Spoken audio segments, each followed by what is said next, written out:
Hello, welcome back. This is Aluminum Terror. Thanks so much for joining us as always. We're going to do the sign of Scorpio, Sun, Moon, and Rising for today's reading.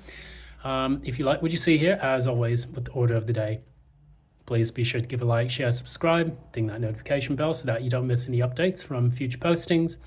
And additionally, if you would like a personal reading with me, one that is into with your specific energies and not the energies of the collective, feel free to reach out to me at the information provided in the description box below.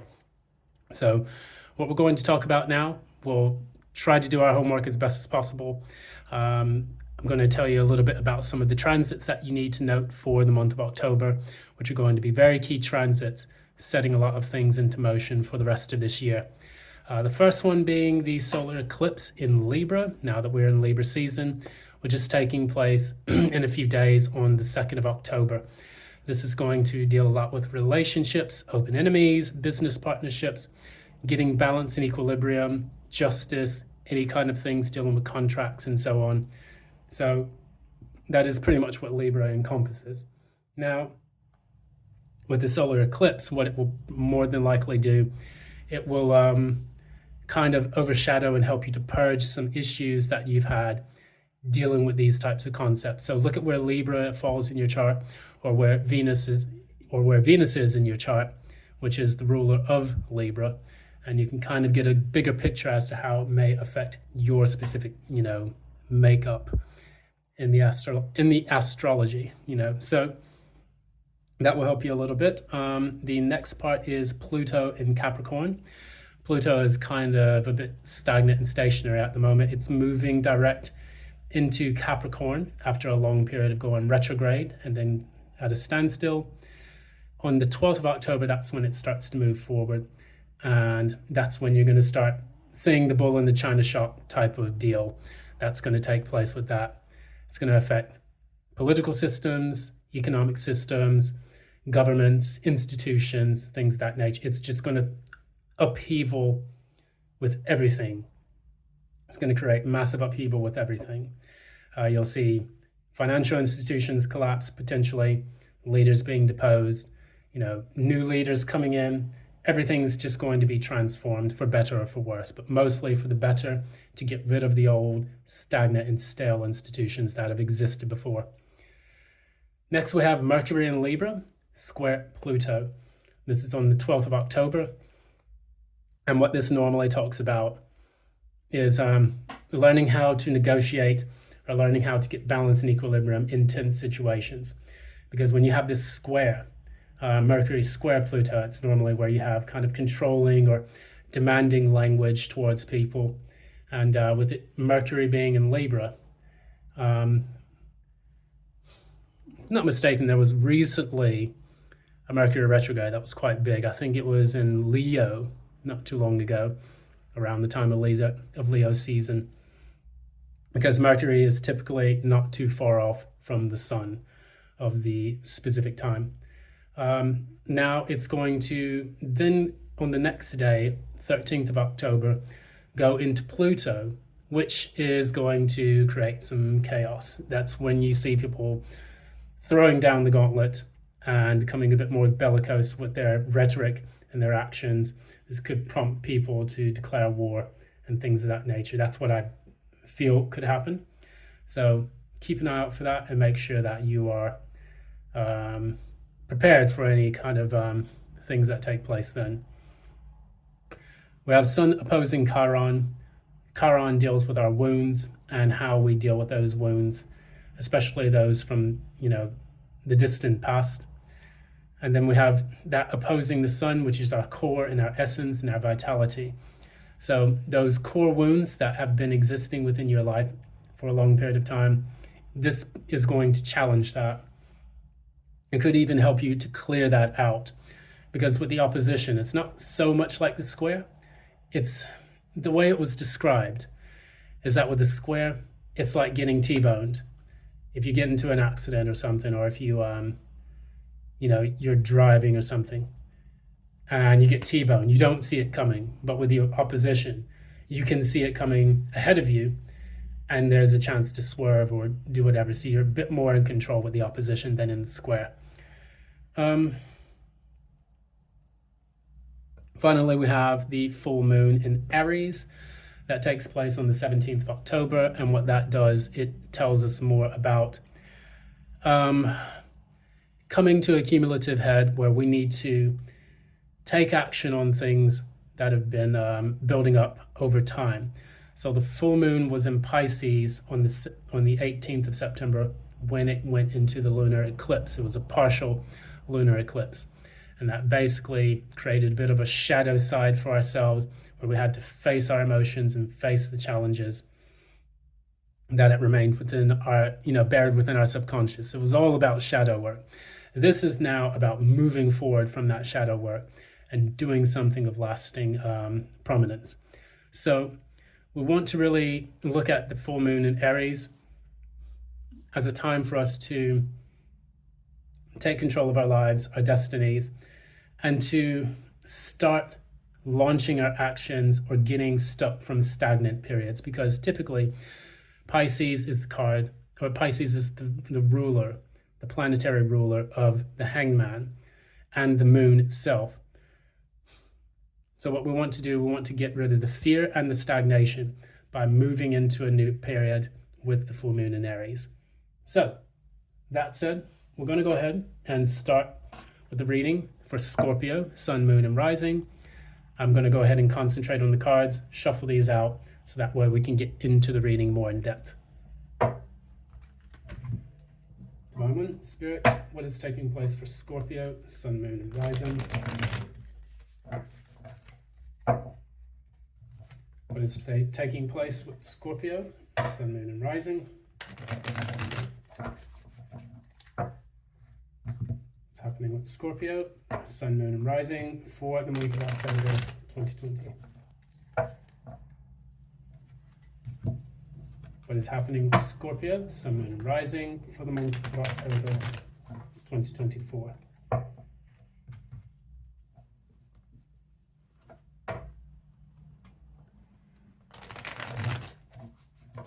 Taking place for Scorpio, Sun, Moon, Rising for October 2024.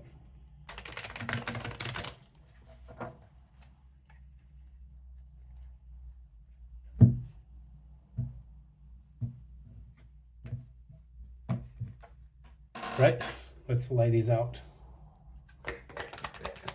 Scorpio's current energy. Justice. What is Scorpio's challenge?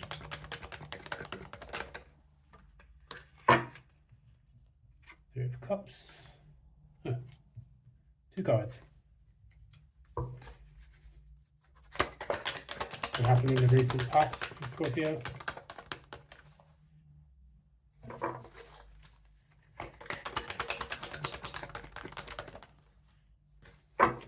Ten of Swords.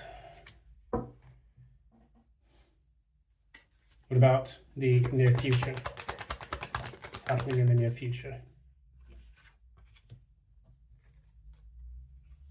What about at the core? What's happening at the core of Scorpio? Oh, cards. Deck's exploding. Give me a minute. So, about the crown, what is consciously known?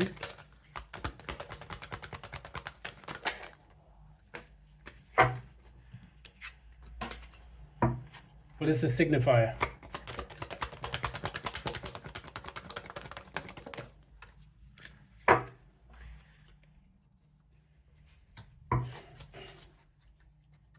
Finally, what is the penultimate outcome?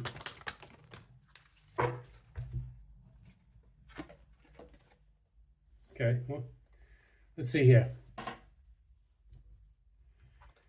Bottom of the deck, we have here the Page of Swords. So this is also about learning, insight, clarity, and knowledge about specific things that you need to study. So, for example, this can be about learning painful truths about yourself, about other people, places, and things. It allows us to have the foresight to see within the darkness of our lives and being able to communicate those harsh truths to ourselves. It's a daughter or a page of pentacles. I mean, it's a page of swords. So it's a very immature energy in many ways. So it could signify someone who communicates in an immature manner. But what I see is this being the first steps to learning, wisdom, knowledge, moving up the ranks of the court cards to the King of Swords. Now, we also see with this owl here, we see that there is a kind of ability to see within the darkness here, because you have the stars at the sky up here. But then you also have got the owl, which normally signifies being able to see and be perceptive in the midst of turmoil or chaos. And that's what the Page of Swords typically does. Moving forward, we have the current energy for the Scorpio, which is justice. Justice normally talks about balancing things out. This is another sword energy, another Libra card. So Page of Swords is the Gemini, Libra, Aquarius card, but then we have Justice, which is a heavy Libra card. So this represents you being in your energy for this season. And this is also about balancing things out, dealing with contracts, things of that nature. But the challenge for you is the Ace of Wands and the Three of Cups. It's almost like you want, the challenge is being able to celebrate that new start that you're looking for. And maybe you could be tied up in a legal dispute, which would be indicative of the Justice card. It could be something related to a marriage. It could be related also to a contract with a company or a job. And at this particular point, you're not quite able to move into that new start yet. And you're not quite able to celebrate until this justice situation is sorted out. So in the recent past, you had the Ten of Swords, which is pretty heavy energy here. Now, ironically, moving into the future, you still have the Ten of Swords, but it's in a different manner. In the future, you have the Queen of Swords and the Nine of Swords in the reverse. That equals Ten of Swords. Now, we're going to take a look at this Ten of Swords here, clarify it with a few cards.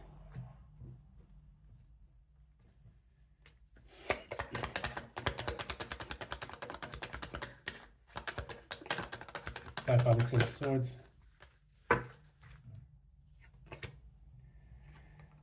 All right, so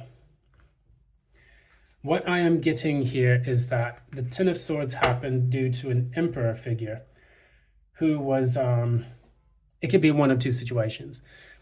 You had a husband or a masculine figure in this reading, male or female, but someone who embodies Aryan energy. And they were a bit scattered with their energy, lacked focus. They were a bit kind of, dare I say, promiscuous. And they were just unreliable kind of character.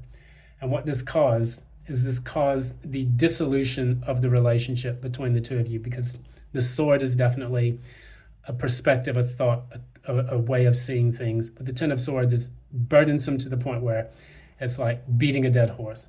That's the Ten of Swords, what I think it represents. The final end, the worst possible scenario, things being dead, done, and over with. So with this Emperor in the Knight of Wands in the reverse as well, it can also signify someone who is trying to take control of their life after this long ending, but is having difficulty setting off on the right foot to do so. It's like not being able to have the right path or trajectory that they need in order to correct a situation that has unfolded in their life. So moving into the future, though, I do see that is taking shape. Clarify the Queen of Wands, clarify the Queen of Swords, clarify the Queen of Swords.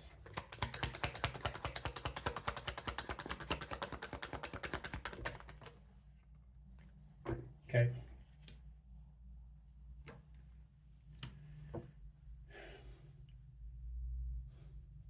So we have the Queen of Swords clarified by the Nine of Wands and the Eight of Swords. So there's a lot of swords energy, so there's a lot of mental energy taking place here. A lot which brings about nervousness, anxiety, fear, and uncertainty. You have the Queen of Swords, which is attacking all of these issues. I tend to read algorithmically, as I say before. This is happening because of these things. So you're in Queen of Swords mode because you're exhausted from what you've had to deal with in the past, and it's brought you a bit of anxiety and, in essence, sleepless nights. So this Queen of Swords is attempting to deal with this Nine of Swords in the reverse, which is eventually getting clear on what you want and being able to sift through a lot of the mental anguish that you've had to face until you can finally vanquish this Nine of Swords, which talks about sleepless nights, fear, doubt, worry, anxiety, chaos, all the things that we have to deal with. And this is kind of a teratoma of emotional and mental strife, which, if you've Googled a teratoma, it's one of the worst things that can happen to a person medically. But here we are. That's what it kind of represents. All your fears, uncertainties, doubts, chaos, inner turmoil, manifesting as something real. If you've ever looked at like a tulpa in mythology, it's kind of like a monster that is created from the fears of a person. So you think of like Freddy Krueger, or you think about the Babadook from, I think it was from Australia. Those are examples of tulpas. And very, very interesting story there. I could go on for hours about that. I do like mythology quite a bit. But clarifying the Nine of Swords in the reverse.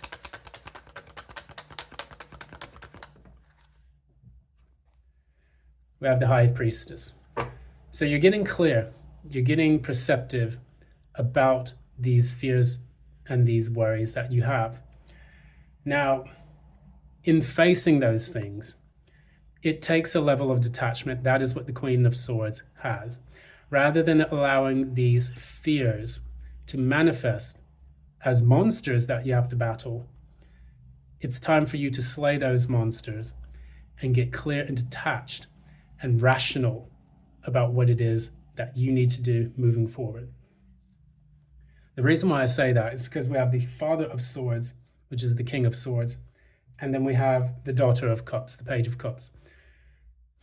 The two of these combined could be one of two things. So if you're dealing with this masculine air sign that you've had to deal with, you want this person to maybe offer an apology or to get right on the good foot, so that way you can move forward with yourself. Maybe there's a reason like, why did this person do these things to me, if they were acting in their negative.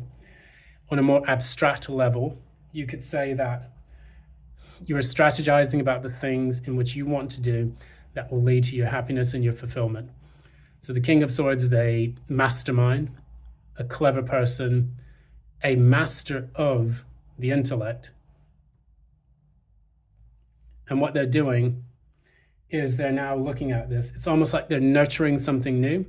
For the first time, you're finally able to step out of your head and moving into your heart just a little bit, because this Page of Cups is a very young, immature kind of energy. And it's like, for the first time, you're looking at something that you want to take care of on your own. It could be maybe if you had a child involved, that could be about taking care of a child moving forward. It could also be about strategizing on, how do I build this new life of mine? If I've had to deal with either, say for example, a divorce, getting through that divorce and then learning how to do things on your own, splitting family duties between yourself and the person from the past. Or if it's a job situation, where do I go next? What can I give my energy and time into? And how can I use that to grow something that gives me a sense of fulfillment with my life? going to clarify each of these. Clarify the King of Swords.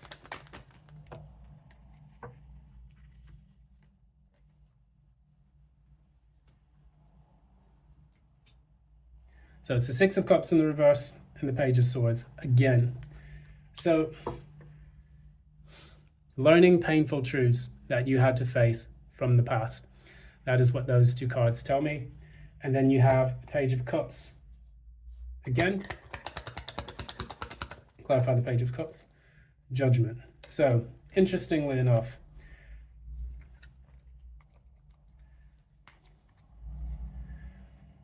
the Judgment normally talks about making that final verdict.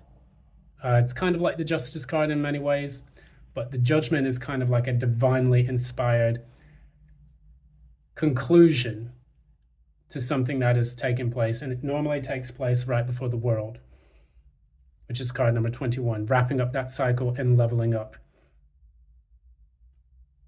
So it's like the Divine One calls upon the people who it wants to rise up from the old lives that they've lived.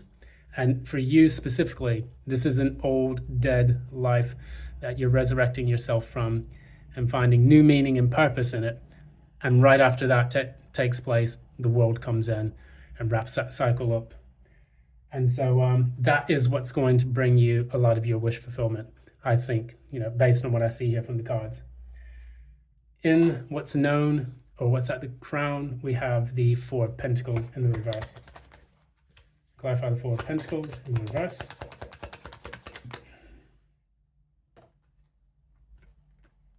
Okay. So I had this, I think it was for Scorpio, if I'm not mistaken. No, for Aquarius, if I'm not mistaken. You have the Two of Pentacles in the reverse, the Hangman, and the Ten of Cups. So what this entails, when you have the Four of Pentacles in the reverse, you're letting go of something. You're relaxing your grip on it. You do realize that you want your Ten of Cups. That is the thing that is the most important. You're letting go of your grip on that because you want to be happy. You want to drop the old things from the past. And you're tired of being stuck in this energy that has left you kind of dangling the same way as the Hangman here in this period of kind of rumination. I think much of the mental energy that has come here is because you're waiting for that period of enlightenment, which is then triggered by the Judgment. I got similar readings like this for Cancer. So read the Cancer chart, and also Aquarius, you can look at that one as well. So what we see here, a loosening of your grip on your material world, your sense of value, sense of self-worth. And finally realizing it. I think it's kind of like a reassuring everything's going to be okay, because now the worst is over. And you're now moving into something that gives you more happiness. We then move into the Judgment card and the Temperance. You have two major arcana cards in the final part of this reading, which is the outcome. Clarify the Judgment reverse.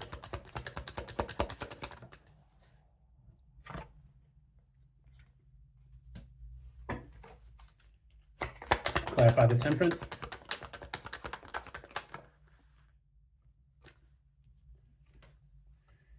Okay, so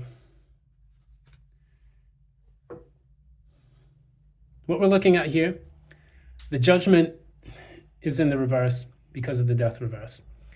What we now need to understand is that if we want this final leveling up and being able to understand where we're going to go next, how we're going to get to the next phase of our life,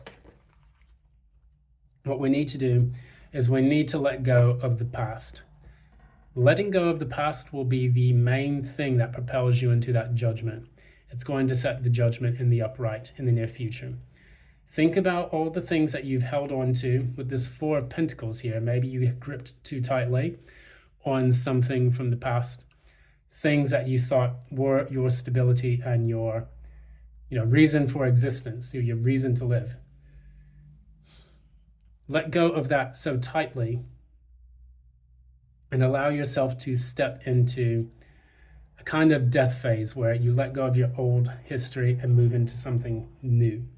That's what we were talking about with the judgment and the upright. That's what you want. That's basically the core of this entire reading anyway. You're then moving into temperance. That will give you the balance that you need in order to face the new life that you want to live. Page of Cups, and the reason why this is happening is because Page of Cups in the reverse, Nine of Pentacles in the upright. It's like, it's almost like we see a person who is living independently on the material level, but they're not living independently on the emotional level. The Page of Cups is in the reverse. So it's about being immature with your emotions, being immature or not being quite well developed or not communicative at all with your emotions, but your money is looking great. I mean, you're not suffering from your bank account, but you may be suffering from the emotional space. And a lot of that, I think, is due to the fact that you've been in your mental space for such a long time that you now need to move into your emotional space. That's what the Page of Cups is all about. In order for you to set that up right, you have to firstly tackle this issue here. So you look at the Ten of Swords in the recent past. This is the slaughtering of the bull. This is the essence of Sagittarius. The bull is that foundation, the stability, the material world. And what you're probably doing with the Ten of Swords is that previous chapter in your life that gave you stability has been ended. You have to recognize that first. And then that will help you to move into the Temperance card. Temperance card normally comes, if I'm not mistaken, before the Devil, because you're experimenting, you're trying new things as well. You're trying to see what's going to give you, a better shot at a happier life, because what you want, what you're consciously aware of, you want happiness. You don't want to be overwhelmed and burdened by, the daily affairs of your life, and you want to get unstuck. So I'm going to pull a card of advice and just see exactly what we're looking at. See, I just said the word unstuck, and for some reason, the Wheel of Fortune was in reverse at the bottom of the deck, which talks about feeling stuck. And it's normally being stuck due to waiting for divine timing or potentially releasing something that no longer serves us. Because the Wheel of Fortune comes after a period of introspection, the dark night of the soul, which is indicated by the Hermit, which is card number 9. Wheel of Fortune is card 10.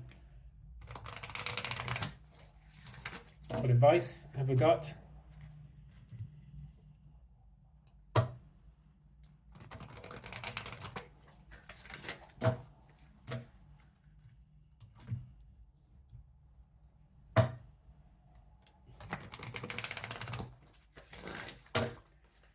What advice have we got for Scorpio?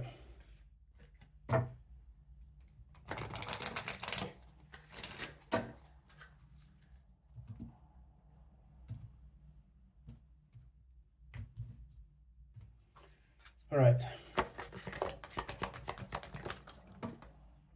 There you have it. Okay. That was definitely a jumper there. Have faith in your dreams. Waxing crescent moon. This is the moon gaining speed and momentum, moving into the first quarter. This is all about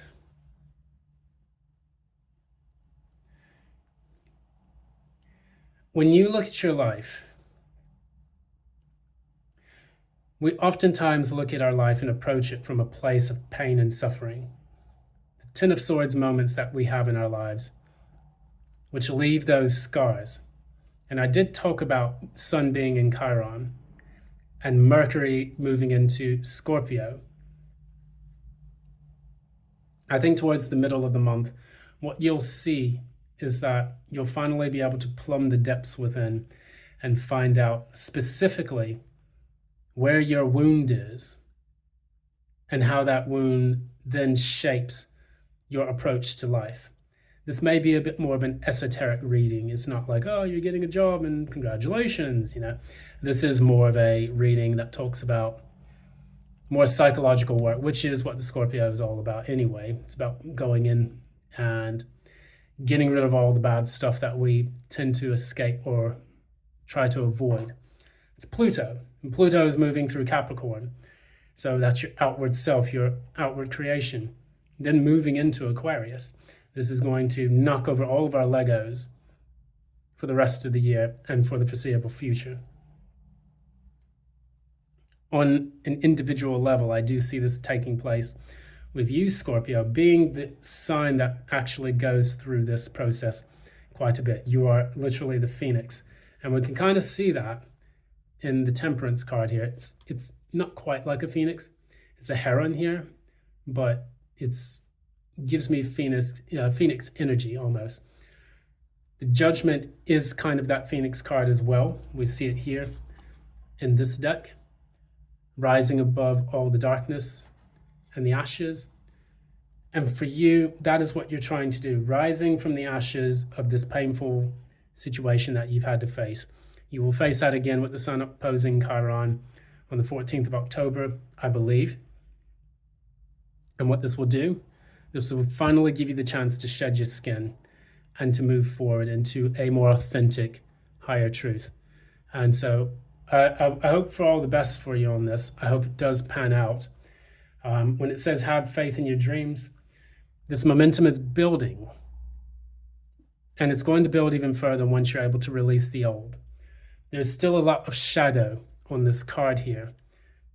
And normally when we deal with the shadow self, it's about working through our fears until we can build the energy to, get into our fullest, brightest, shining selves.